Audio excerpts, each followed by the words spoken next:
Hey folks, hope you're all doing well and welcome back to the channel. So we got a little bit of a fun topic today. We're talking about our favorite bands that went pop. So what we all did is we picked three bands and kind of discussed at what point maybe they went pop and maybe talk about, was it a successful experiment? Was it a non-successful experiment? What we think about it and kind of go from there. So to help me in that endeavor, I got my awesome co-hosts. Got Mr. Martin Popoff and Mr. Pete Pardo. How you gentlemen doing? Doing well. Looking forward to this one. Very cool. Yeah, man. It's like, I don't know about you guys. Well, Martin would know, but man, it's like the switch turned off all of a sudden. We went into fall this week. It is bloody freaking cold, man. Yeah. It's like October out there. What happened? Yeah. I know. Crazy. I'm okay with it because it was really hot here in New York for a couple of weeks, and then it just all of a sudden beautiful in the 70s, dry. We could use some rain, but the weather, the temperature is pretty nice. Oh yeah, we got a shit ton of rain today, actually. Yeah. All right, so we've all picked three bands, and we're just gonna talk about, they went pop. What happened? Was it a good thing? Was it a bad thing? Did it work out? That sort of thing. But before we get into that, let me just say hello to some people because we've got some people that have been in here waiting for this to start up. So we got Mr. Gary Joyce, first one in. Nice to see you, my friend. Welcome. We got Mitch Heyman is in here. Welcome. Gary H, how you doing? That's going down. Jason Budney 76, welcome. Webb Van Diver, how are you, man? Michael Fisher, Janice Lala, welcome. Captain Beyond, how are you? Daniel Newberry, nice to see you. Yeah, thanks folks for joining us. Yeah, Rob Fulton just popped in. Good morning from Belfast, Northern Ireland. Good morning, Rob. Yeah, wow. Not late. Nice. Yeah. Awesome. All right, guys. So I guess we'll just go around the horn. I got Martin over here and I got Pete below me. So just Martin, what's your first band and okay. What happened? All right. Well, I thought this was an interesting one. So I'm starting with Rainbow. So Rainbow starts with this and this. This is kind of the anchoring of the most non-pop Rainbow would ever be. But really, do they start with this? Maybe Black Sheep of the Family covering that Quatermass song. Is Richie going pop right immediately out of the gates? The very first thing he even does with Rainbow is kind of pop, and there's some poppy things on that first album. So, but normally you don't think of these two as pop. And then the other thing that's kind of funny about this is, I always like pushing back on the idea that Down to Earth is them going pop, because it is them bringing in more boy-girl themes and stuff. Ronnie didn't want to talk about that sort of thing, but it's still a very heavy album. But it does have the cover of Since You've Been Gone on it. It's got All Night Long. It's got Making Love. So in a certain respect, it is. So is that when they go pop? I'm going to say no. When Jolyn Turner comes into the band, they get this American, this pinup guy, kind of a real sort of effeminate style on stage. And this is like Richie's sort of enamorment with the likes of ABBA, maybe partly to get a rise out of people. He would say, "Oh, I really like ABBA." I don't think he really does. I think he's just kind of saying that to get a shock out of people. But he did like the success that Foreigner was having, and Jolyn Turner absolutely represented that kind of guy. So, some people might say they went pop with Jolyn Turner, and I would say I'm going to push back on that and say they didn't go pop on the first album, Difficult to Cure. They didn't go pop on the second album, Straight Between the Eyes, but I would say they went pop on this one. And I kind of like what they did. This is my favorite of the three. And to me, why this one is poppier than the others, it's almost like the first two, you have a band that is still wired like a heavy metal band, and they're doing all sorts of heavy metal things, and they're even doing heavy metal covers of Beethoven and stuff like that. And there's some OTT speed metal and some double bass drum and a lot of European kind of things that they're doing.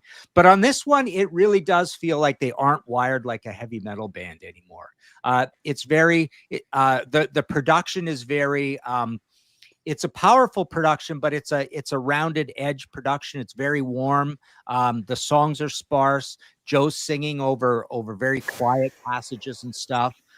Everything's very elegant on it. And I just feel like their brains are just thinking a whole different way on this record than they are on the previous two. You know, obviously the three go together as a trio, the Joe Lynn Turner albums. But I just feel like this is the true one where they start writing really good pop songs. It's still hard rocking pop, but I don't feel they're particularly successful with that on the previous albums. I think they're just kind of learning. And there's just this interesting subtle shift that happens where I think you get better songs on here, and the songs all fit together a lot better, and it almost feels conceptual, this album. I just think there's a great mood that put together across this album, even though it still can be stylistically a little all over the place. But so that's my argument for when Rainbow went pop. They went pop right at the end. There you go. So I like the way you described the pop thing, because that's one thing I was going to ask, like what qualifies as pop. But I mean, you mentioned rounding off the rough edges, you know, maybe a little more simplistic arrangements, more palatable, you know, easier to digest, sort of all those sort of things that would make it more commercially accepted, you know, by the masses, that sort of thing. That was sort of the criteria that I was going for with when I was deciding what was pop and what wasn't, because there's still guitars and stuff going on, but now the guitars are kind of tamed, you know, the rough edges are gone, and it's a little more, you know, hooky and so on. So yeah.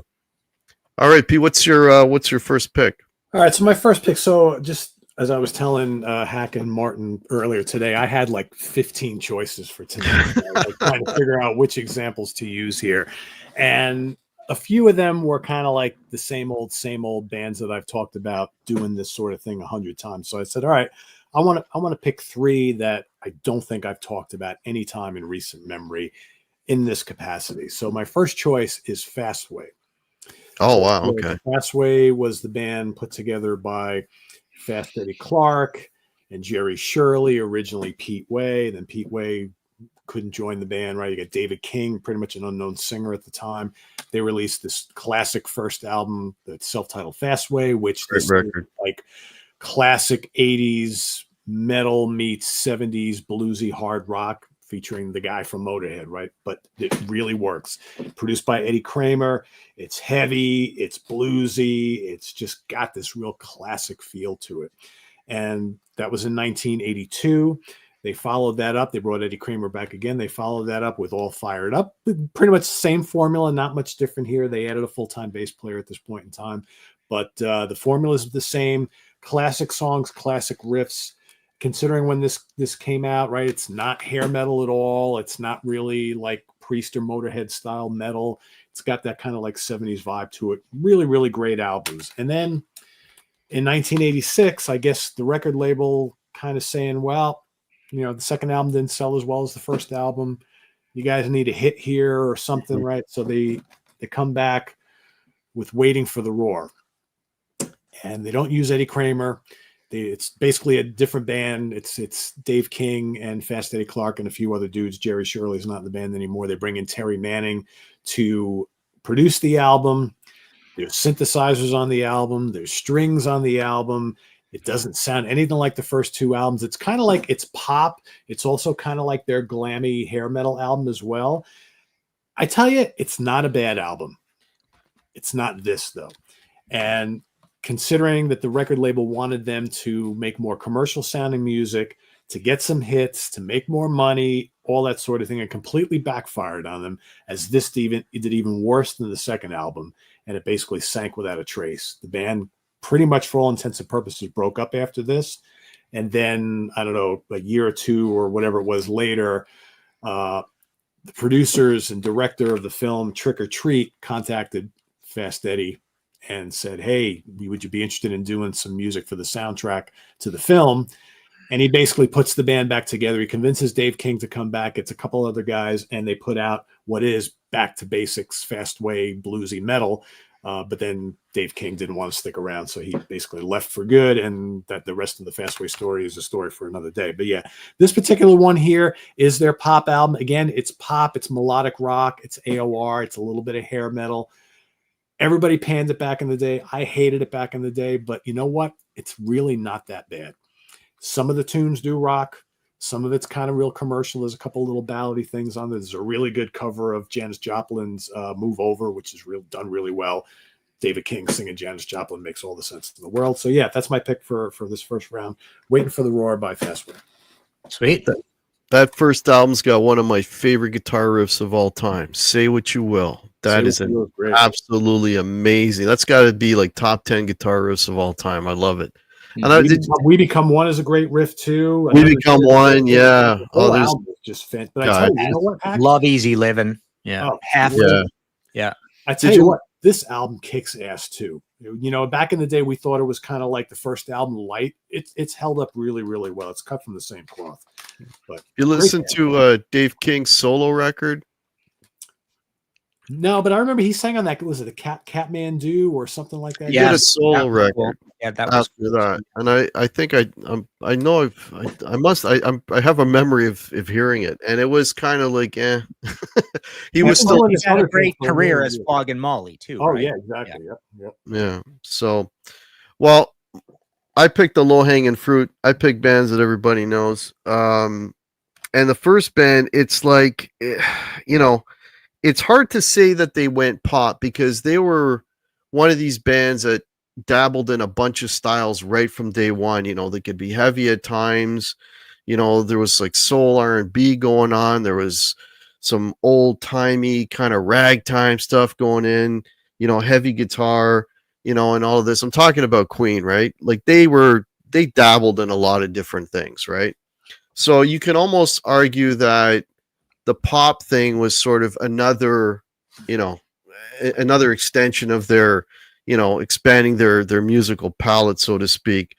But it sort of started to creep in a little bit with the pop stuff, right? Like, you know, you had another one, Bites the Dust Off the Game. That was, you know, I mean, you could argue that was maybe not a pop song. Maybe that's a funk song. You could argue that, right? But it was a song that was very sparse, easy to digest on the radio. That was a massive hit. I mean, I don't think I've been to a wedding since that the DJ hasn't played that song at one point, right? But the record where they kind of really went in that direction, and I mean, this is no surprise to anybody, right? But, you know, I got to go in a Hot Space. But Hot Space, I mean, they were right into the whole 80s nightclub dance thing. You know, it was a lot of, because I know, I mean, in reading about it, it was a lot of, you know, John and Freddie, and they were into that scene, and they were writing songs in that vein. But, you know, so there are like sort of that keyboardy kind of it's very dated sounding. I mean, it just sounds like, I mean, you know when it was released just by hearing it. It's very of that period. But, you know, you still had some tracks on there, you know, Put Out the Fire. You know, that the one heavy guitar track. You got Life Is Real song for Lennon, which is very Queen sounding. Then you got Las Parabolas d'Amor, which again is sort of that orchestral Queen thing. So there's a bit of that, but of all their records, that was the one I think that had sort of the most pop thing. But they didn't stay there. It's like, you know, we're going to try that. But when they came out of that with the Works, you know, they had Radio Gaga, definitely a pop song. They had I Want to Break Free. But there's a lot of classic Queen on that record too. You know, songs like, you know, Tear It Up, It's a Hard Life. You know, did another the rockabilly tune they did on there with Men on the Prowl. Then they got Hammer to Fall. So it's almost like they incorporated that sort of into their sort of pantheon, if you will, of sort of musical styles, right? You know. And I'm not going to talk about Flash Gordon. Let's just skip over that. But A Kind of Magic, you know, that's got some really good material on it as well. You know, not really a total pop album. One Vision, 1 Year of Love, Give Me the Prize. Got some really heavy rockers on there. You know, you got some pop stuff on The Miracle, Invisible Man, and so on. But it's like they would incorporate that as part of their whole package, you know. And then Made in Heaven, of course, was sort of, you know, more or less an AOR. They kind of really mellowed out on that record. And, you know, of course, that when they put that together, Freddie had passed away. So I wouldn't say that, you know, they became a complete pop band. I think for Queen, it was more like, we're going to do some pop, just like we do a ragtime song, just like we'll do a rockabilly song, just like we'll do a heavy song. I think they just kind of, or a funk tune or an R&B tune or whatever. I think they just kind of brought that in as part of their variety of music that they were putting out. So I wouldn't say they ever completely went pop, but a lot of people point at Hot Space and say, that's a total pop record. And of all their records, that was the one that was more concentrated in that area. But they did there's still some classic Queen on there. There's classic Queen on everything. So, yeah. Nice. Cool. All right. What do you got next, Martin? Well, okay. So this is a kind of a placeholder for a concept, I suppose, but I'm going to go with The Clash. And, punk band on the first album, punk band on the second album. Then they kind of go generalist, rootsy, the Great American Songbook rock on the absolutely classic, one of the great albums of all time, says Pete Pardo, London Calling. And so in one respect, they go pop here. There's acoustic guitars. It's very, very eloquently recorded. There's lots and lots of different styles on it. But, in another way, then they do Sandinista, which is a very similar album, and it's kind of all over the place. But I thought it's kind of interesting to look at this as a pop album. We know Should I Stay or Should I Go? Yeah. As pop. What is pop? Pop can mean what's popular. And at this point, they're getting into, dub and early hip hop and sound effects and New York sort of sound. But what I really found more interesting about the whole Clash situation is, as a placeholder for so many of the punk bands who did a pretty heavy first punk album, and then very few of them ever went post-punk. Most of them went new wave of some sort, which is a form of pop. Probably the most egregious example is Boomtown Rats, heavy first record to very poppy on the second and third and the rest of it. Buzzcocks kind of lightened up after the first one. The Damned went into their 60s exploration stage, and then gothic pop from being a very egregiously heavy punk band. Even XTC started as pretty much configured around innovative post-punk ideas of guitar, bass, and drums. And then they brought out the acoustic guitars and the keyboards and got much more pastoral over time. So, you could say the first album, second album, drums and wires, the Black Sea, but after the Black Sea, it gets a little less loud kind of thing. The Adverts went from a heavy punk album to a new wavy album. The Saints went from two very heavy punk albums into kind of like a Celtic music with a lot of strummy acoustic guitars and horns and stuff on prehistoric sounds. And then forward, they actually literally became a Celtic band, speaking of Flog and Molly almost, right? So I found that kind of interesting. And the last point I would want to make is that I loved when all those bands went popped. I loved them when they were punk. And then I loved their pop phase as well, or loosely described as pop phase. As a kid, I didn't. I was ticked off. I thought, they've sold out. They've gone mellow, because everything to us was mathematically, how heavy could you be? And if you're not heavy, like Boomtown Rats, like I say, is the worst example, where they've got this riffy, good, heavy debut, and then they go to Tonic for the Troops, which sounds like a rockin' album, but it's not, right? And it doesn't look like a rockin' album. So yeah, a lot of those bands, punk was a very short-lived thing. It was on all the albums pretty much, except for one Ramones album. All the albums came in 1977.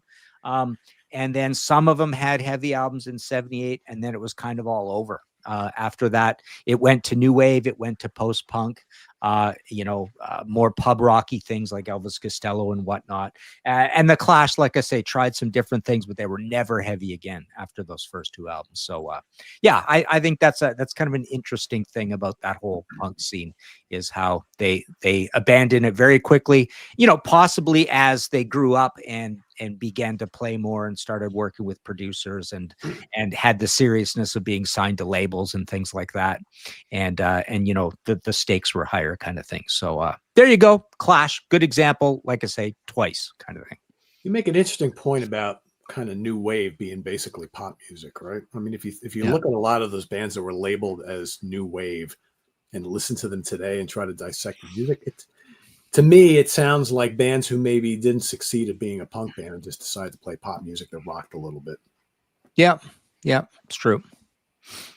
Yeah. I mean, new wave, the first band when anybody says new wave, the first two bands always pop in my head are the Cars and Blondie. Exactly. I was going to say. Well, yeah, and look at the Cars. They go from a pretty heavy guitar, bass, and drums band to beep, beep, beep, beep, beep, beep, Yeah. for a while. Yeah. But just real well crafted song. I mean, a good song is a good song, right? I mean, Blondie had a lot of really good songs, and they were successful. Same thing with the Cars. The first Cars album, I mean, is a freaking masterpiece. It's like there's not one bad track on it. So there you go. All right, what do you got for number 2, Pete? All right, for number 2, I'm going to pick that little band from Scotland, Nazareth. And for me, the starting point where they went pop. So here, I guess you can kind of center on one album, but it started a whole trend for them, unfortunately. That album is Malice in Wonderland from 1980. Yeah. So again, let's move into the new decade. Let's get a new producer. Jeff Skunk Baxter, of course, from Steely Dan, the Doobie Brothers. In fact, he would produce 2 albums in a row, this and the Fool Circle. And, this follows like a whole slew of heavy albums. Hair of the Dog, Razmanaz, Loud and Proud, Expect No Mercy, Playing the Game, No Mean City, right? They bring in a second guitar player. And No Mean City. So, and that's a fairly heavy album. You think, okay, going forward, they're going to continue to be heavy. You got 2 guitar players on here. It's produced by one of the great guitar players of the 70s. And this is essentially a pop album. It's like a rootsy kind of bluesy pop album. There's some great songs on here, but where's all that big Manny Charlton guitar thunder? Where's all those screaming vocals from Dan McCafferty? Really not here. But, they got some hit. The label wanted some hits. They had some minor hits on here. Holidays on here. Hearts Grown Cold is on here. Fallen Angels on here. You got some things that are good on here, but man, there's no metal, there's no big hard rock on here at all. Like I said, the Fool Circle is even lighter than this. Yeah. And you got 2XS and Sound Elixir and The Catch, and I can go on and on and on. They weren't for many years until in the 2000s, Martin, late 90s into the 2000s. All of a sudden, they started to get back some of the hard rock. Great albums up there too. Right, but it took them forever to get there. Telephone, great album. Yeah, I mean, there's a lot of really good hard rocking albums later in their career before Dogs. Yeah. Before he retired because of his voice. But but again, it's a good album, but it's a pop album, and it's like all of a sudden they forgot how to rock hard, and the 80s just completely changed them. For depending on what you like, good or bad. I think it's a good album. I think many of the albums that came after are not. So this started a trend that, for me, lost steam very, very quickly. But Nazareth, Malice in Wonderland. That's my pick. Yeah. Yeah, so folks, we did a Nazareth ranking, I don't know, a while back. So check the playlist if you want to see that show. We did a Nazareth ranking years ago. All right, so this band, now, where Queen was sort of, to my mind, was sort of just, experimenting with pop and incorporating that into what they did musically. This band, they kind of got sucked into the pop black hole and never came out. And they just, whatever teeth they had, whatever interesting music they were putting out just got completely obliterated. So I'm talking about Genesis, right? Low hanging fruit, right? I mean, you have the early Genesis, very proggy and a lot of movements, long songs, everything else, really, really interesting music, great to listen to, and then they were down to 3, and it's when they went down to 3 that they sort of started to slide into that black hole. I'm going to start with Duke. Duke had some radio hits, but there was still a very prominent prog element. They still had their foot firmly in prog. Even the hit songs, there was a prog element to them, which for me was what made those songs great. That they were able to get radio play and still have that element to them. Then you've got Abacab, still a lot of musical complexity there. but you've got, Man on the Corner can be, argued as sort of a movement towards pop. And then you got Genesis, Home by the Sea, illegal Alien, Taking It All Too Hard, Silver Rainbow, all have pop leanings, trying to get on the radio at that point. Less prog, less complex, easier to digest songs. I can't say all those songs are bad though. They're still okay. A good hook is a good hook, but for me, this is where they totally went off the deep end. Yep. Martin's okay. That was it, man. Now they've done it, right? A total prog exorcism on this record, right? This thing is just too much pop through and through. I do like the song I do like on this. I do like Tonight. But this is now when Phil's started to do the whole croony kind of R&B kind of soul thing. He's getting into that, just way too commercial. And then they, so that was sort of right away, like they were sucked in, and then they followed that up with We Can't Dance, which might as well be a Lionel Richie record. I mean, let's face it, it's toothless pop R&B. There's absolutely nothing to it. Although I do like, there's always one song I like, right? I do like No Son of Mine. Otherwise, it's absolutely soulless crap, right? And I'm not going to talk about Calling All Stations because Phil isn't even there. But that's a band that sort of got sucked in. They were making a shit ton of money. They were selling a lot more records. And they just, you know what? We're just going to keep going down that route. And that route just took them right into that black hole and they disappeared. So that's an example of a band that was ruined, at least for me, by pop. Never recovered. And that's Genesis. But for the masses, man, couldn't get rid of Peter Gabriel fast enough, right? And now all of a sudden, boom. I think you could make the argument, because I thought about Genesis too for this. I was trying to figure out, well, where is the starting point for them with this? I mean, you could make the argument that And Then There Were Three is where the pop really started to creep into the music, but that's still very much a prog album. Yes. I think Duke is their first true pop album, but that's pop and prog head-on collision done very, very well. Exactly. Really well.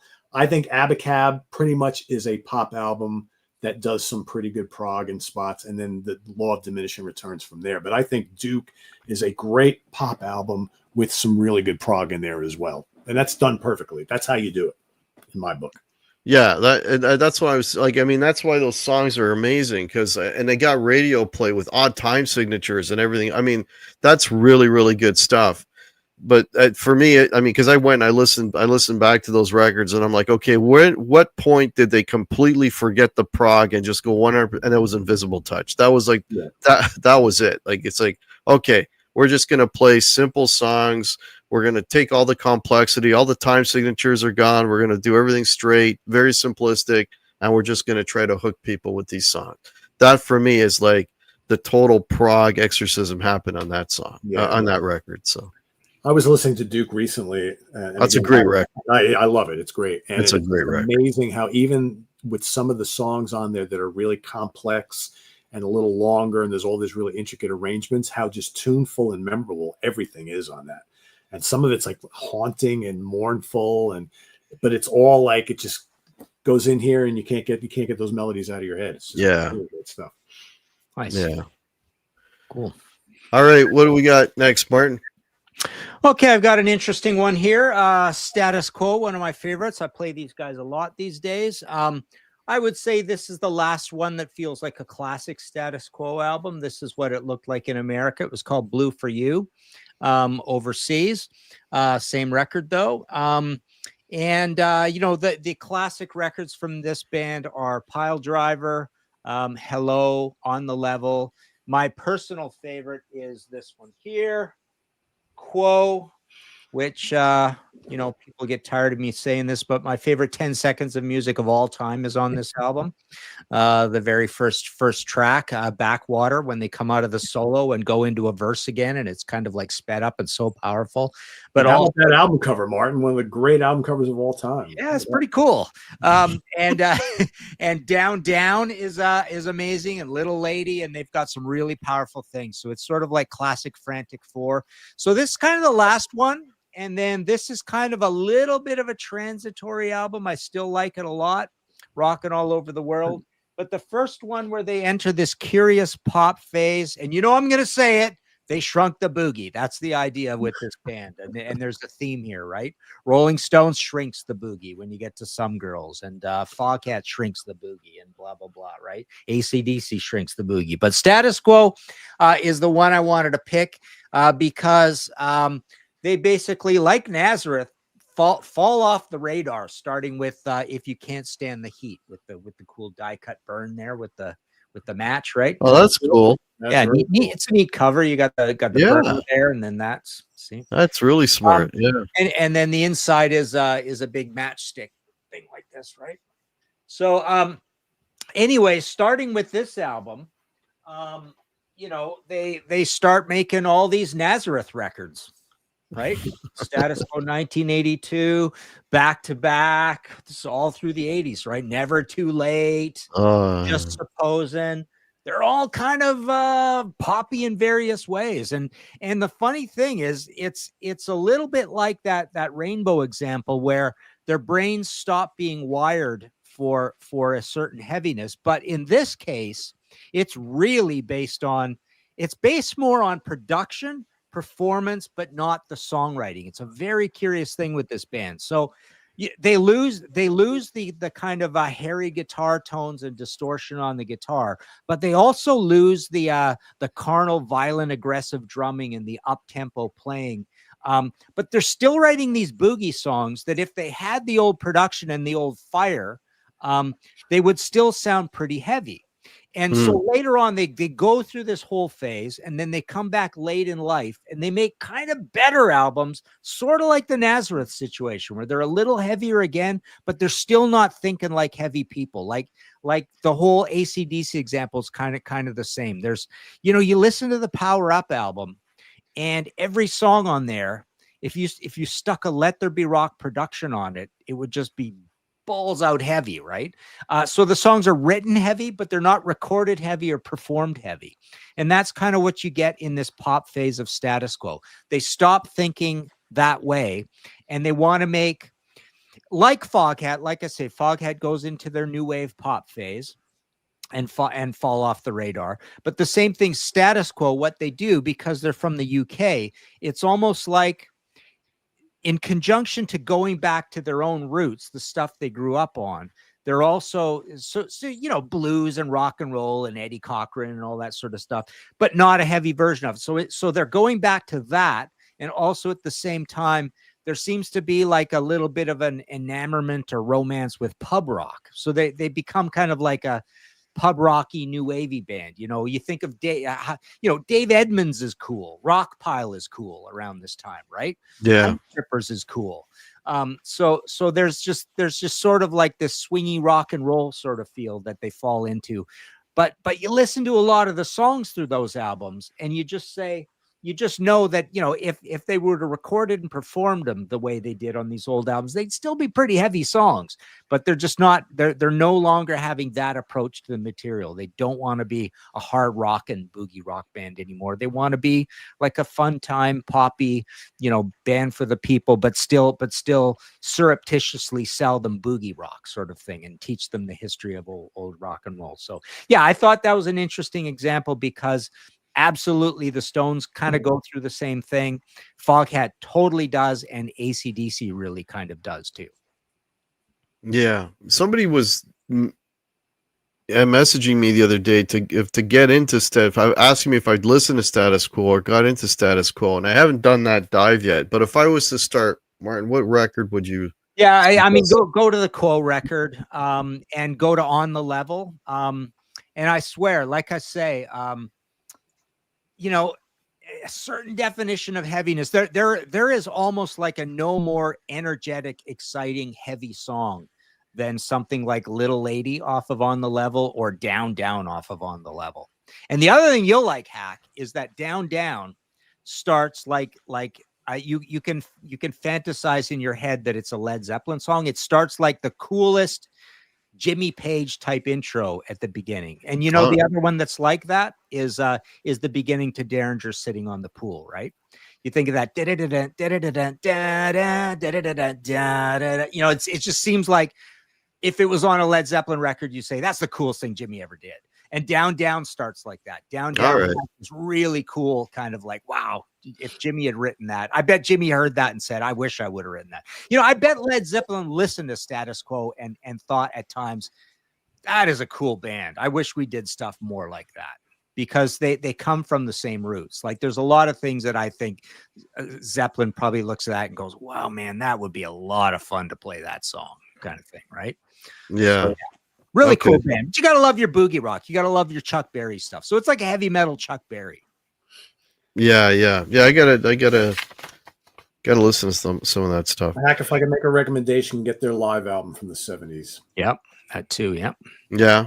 That's Status Quo Live. You may only need that because that's like the greatest hits, right? It's like the greatest hits live, and everything on there is faster and heavier. It's I got to push back though, Pete, because there's just some sort of crazy magic that happens with like 4 or 5 of their songs in the studio version that is just so tight and incredible, and the drumming and the cymbal sounds and everything.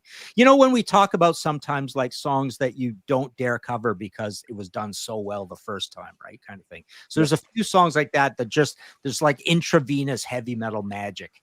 That you can only get kind of from the studio versions. And you know, there's not a lot of bottom end, like they're really just drilling it to you with the mid-range distortion kind of thing, right?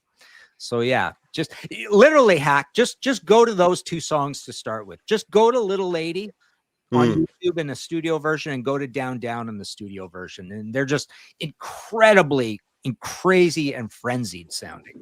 Little Lady and Down Down. All right. I mean, Down Down's a classic. That's a lot of fun. Cool. All right. What's your third one, Pete? What do you got? My third and final pick today, kind of like you went with Genesis. I figured it's probably a safe bet to. There's a couple prog bands that came to mind, and one of them that I think also went down the pop avenue and really didn't recover for many years is Camel.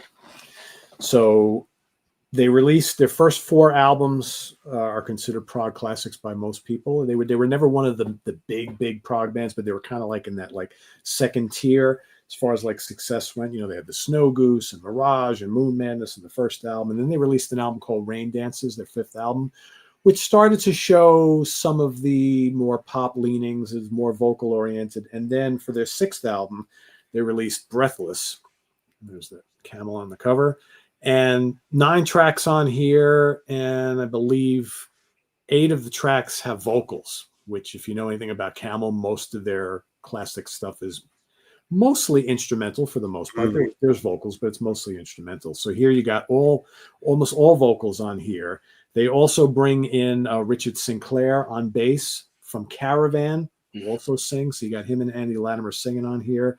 And yeah, there's a lot of like shorter vocal-oriented tracks on here. They're not very complex. A lot of pop hooks.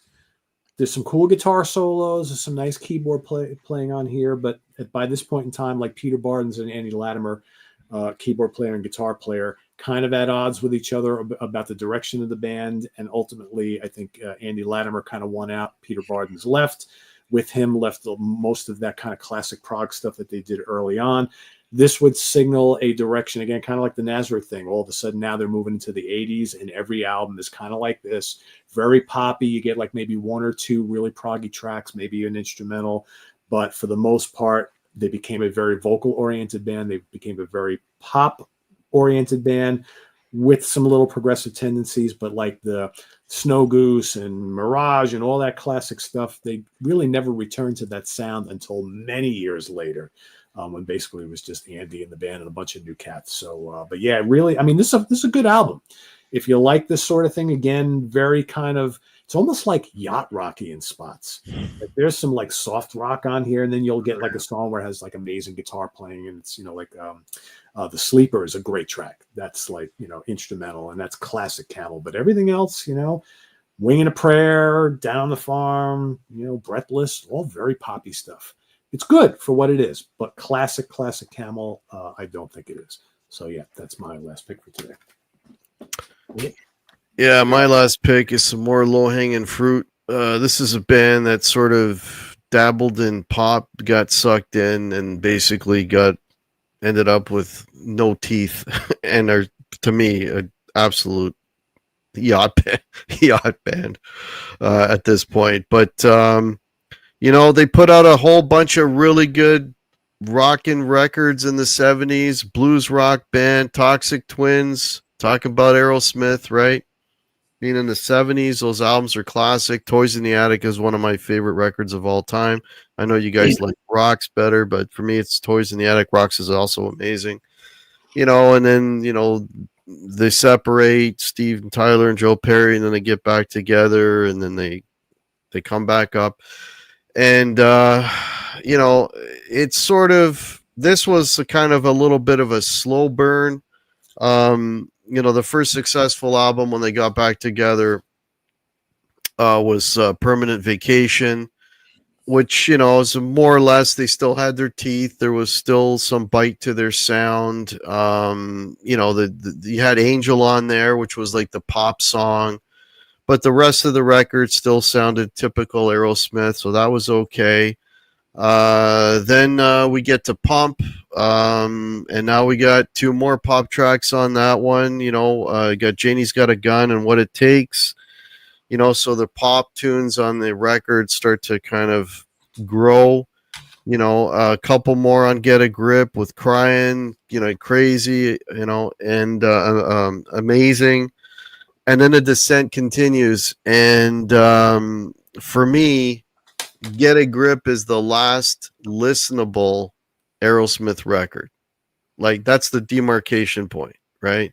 And what came after that was this. Okay. So by this point, you know what? I mean, it's a watered down version of the band. All the swagger is gone. All the rough edges have been smoothed. They're basically, a middle of the road yacht band now, playing watered down versions of what they used to do. All the guitars are tamed. There's no attitude anymore. I mean, they're a Vegas act, literally, and sonically. I mean, it's just, they just completely mellowed out, and they've never rocked again. So they didn't recover. They just kind of, but they were making a shit ton of money. I mean, those songs that got them on the radio and the whole Desmond Child thing, and what was that song they did for the movie? That was a big hit too. There's a Diane Warren song. Don't Want to Miss a Thing. Yeah, there's another one. It's just like, their bank accounts were growing, but the bigger the bank account grew, the less balls they had. It's kind of like they were inversely proportional. So anyway, but so that was so those were my 3 bands. So Aerosmith, I would say the only Aerosmith and both Genesis, they kind of like went down that path and they never recovered. Queen, I wasn't as hard on them because they're kind of experimental to begin with, but I think the other 2 are kind of that sunk them. Interesting. Yeah. In regards to Aerosmith, I heard that I didn't get to see them. They played around here last night. But I heard the new version of the Joe Perry project is kicking ass out there on the road. Yes. Chris Robinson singing. Yeah. Brad Whitford's on guitar with Joe. Yeah. They were in Toronto, and I think their second show was in Toronto. Yeah, I didn't go to that last night. Yeah, you got to wonder, is he going to want to do that full time now going forward? He probably should. Might as well, right? Everybody was like, when Steven Tyler came out and he did that Aussie thing, he sounded phenomenal, but he only sang 3 songs. Yeah, that's a whole other that's a whole other thing, you know, when you're singing a whole night and you're doing it multiple nights, right? So maybe, you know, he doesn't have it that he has the what do you call it? Uh, endurance to do that night after night, right? Who knows? You know. Well, one thing I wanted to bring up quick, because this is super low hanging fruit, and I'm sure a lot of people are saying, you know, me being a Kiss fan, why didn't I talk about Kiss Unmasked? But we got to bring it, you know, I'll bring it up. You know, Kiss, you know, started with Dynasty. You know, they had I Was Made for Loving You, biggest hit they ever had outside of Beth. And then they did Unmasked. Unmasked didn't sell any records, but they're already on their decline. All that being said, I like the songs on Unmasked. I think Unmasked is a great record. For what it is, I think it's a fantastic record. And then after that, Kiss was just, that's all they were doing. We're chasing trends. It's like, oh, let's put out let's put out the Elder, you know, let's do a concept record, and you know, let's be that. And then that didn't work, you know, and then Creatures of the Night, and then they came back to sort of being the heavier band. So, but you know, again, like some of these pop songs are not all necessarily bad. There are some good songs there, right? But I mean, it's when the bands like that becomes their focus, and that's kind of all they do, and they stop doing what you love them doing originally. That's sort of where the you know, for me, the delineation is, right? Well, that's a good point, because I don't think this needs to be a bad thing necessarily, right? No. It's a drastic change in direction, whether it's driven by the band's decision or the record label putting pressure on them to do that so they can sell more albums. But I think in most of these instances, we've talked about the albums we've talked about as, you know, they're either, you know, there's a couple exceptions, but for most, like all my picks, I like all these albums. They're different, you know, it's not quite the same, but they're not. Well, I had one honorable mention. Of course, this one's super famous, right? Oh, yeah. That's Big one. This is a very, very mellow record compared to Stars in Violation. It had two great songs on it, though, in X-Ray Specs and Good Ale We Seek. And then the other big one for us as kids was Tease. They went from the heavy Tease album, the heavy On the Loose album, the live album, and then they went to One Night Stands, which is they went pop, and then they're one of the rare hard rock bands that even tried kind of a new wave direction. Body Shots, their very last album, they only have 4 studio albums, but it's actually a little bit new wavy. There you go. And that literally, I can't think of a single other example of a you know, a hard rock band trying a new wave direction. And that's pretty rare. A little bit like that. Yeah. There. So that's kind of in transition there, but definitely not a very heavy album. That's almost like they're trying like a proto hair metal sound on that one. But the first album, really good album though. That One Night Stand, I like it a lot. I think it's really good. A lot of people think it's their favorite. I mean, my favorite's On the Loose, and then followed by the debut. But yeah, there's a million examples of this. I mean, we could have done Foreigner, we could have done Heart. You know, like there's BTO. Yeah, BTO. Yeah. Well, it's funny though. It all coincided with the less Randy was involved. You know what I mean? It's almost like the less Randy was involved, the worse the records got, right? And you know, so yeah, when all the guys were complaining that, you know, they weren't getting their songs on the record, Randy's like, okay, put your songs on the record, and then the record was crap, right? So there you go. Right? Yeah. There's so many other choices. I mean, there's hundreds. Yeah, I mean, some of the other ones I considered, like Sabotage, Fight for the Rock. Totally driven by the record label, right, to get some hits, and that's like a big outlier in their catalog. Blackfoot, how about like, you know, Vertical Smiles? Yeah, right? that album. You know, when I announced that we were doing this show, there were a bunch of SOT people who were like, "Well, how about the band Ghost?" Right? Ghost started off as this kind of like Merciful Fate type band, and then all of a sudden, like with their like third album, they became like a pop band that did some metal and some hard rock. But I mean, essentially, like Ghost is kind of a pop band with the kind of and everything like that, right? That's another great example. Well, that single they had, Dance Macabre. Yeah, that was like, really. And what's that other one they had? This 19 or 90s or 19. Yeah, there's that, and the Hammer song. I'm forgetting the title. But Oh, Square Hammer. Square Hammer, right? I mean, how catchy is that? That's a pop. That is, oh, that's an amazing riff, though, man. Yeah. Oh yeah, so good. And could you say that Van Halen became a pop band with like 5150? Oh, 100%. Right? Yeah. As soon as Sammy came in, they lost their teeth. But I'm not going to go there because a lot of people love Sam. But for me, it's all about David Lee Roth. But anyway, they're a different band, right? It's different. Yeah, it's a totally. It. You know what? It's a different band. Yeah, it's a different band. Totally. Yeah. All right, Martin, you want to talk about any shows, or I guess the book thing is now. Yeah, I won't go into it in a big way, but just suffice to say, I've put my site on maintenance and sold out most of my stuff because we're in a lot of kind of tariff hassles right now. So the long and short of it is it's more expensive and more hassle to sell anything into the States. So I got rid of most of my stuff. But if you want the main things that are coming out right now, this just arrived in the warehouse, my new Dio book, big, huge hardcover, full color throughout. Like I say, there's no website right now, but you can email me or Facebook me, and I can send you a PayPal invoice. This can ship to people in the States and in Canada shortly as well. Canada's fine for everything, but I'm out of almost everything. So this, just email me and I'll give you some details and tell you about it a little and give you the price and send you a PayPal invoice. Like I say, Canada is fine. States is fine for that. I'm doing no more overseas on anything right now because it's just gotten too expensive. And then this actually isn't out yet, but I just got my sample, 7 Decades of Deep Purple. It's 640 pages. And this will be out next month, but don't ask me to well, I could take your money for one of these right now, but this won't ship for about 6 weeks. But this is now shipping now. So yeah, Facebook me or email me at martinp@inforamp.net, and I can hook you up with those ones.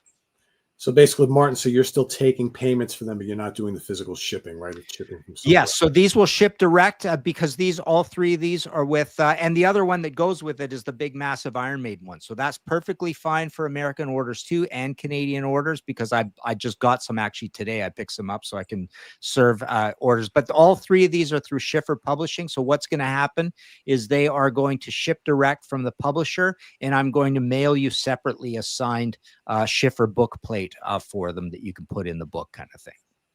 Okay. Cool. What about yourself, Pete? What's coming up? Well, Martin and I will be back tomorrow morning for our Friday morning show. So we're gonna kind of be having a discussion. We all know we lost Ozzy recently, and we had the big send off for Ozzy, the big send off for Sabbath, that whole thing. So we're going to be kind of talking about what other like hard rock and metal legends that are still alive that maybe deserve that kind of send off at some point. Yeah, so we'll be kind of talking about that tomorrow morning. And then we've got, speaking of Fastway, I'm going to be doing a ranking the albums of Fastway on Sunday. So tune in Sunday morning. Oh, cool. Yeah, that's why they were like at top of mind today when I picked them, because I've been listening to the albums, getting ready to do the ranking over the weekend. So yeah, ranking the albums of Fastway coming up on Sunday. All right, cool. So folks, if you're new to the channel, please hit that like and please hit that subscribe. That would help very much. And if you want to help support the channel, the links are below. Again, I want to thank these gentlemen. We do this once a month. It's always a lot of fun. We got still 52 people in here watching. That's awesome. Thank you so much all for being here, and we will catch you all next month. Hang tight, guys. Take care, everybody. Have a good evening. Cheers.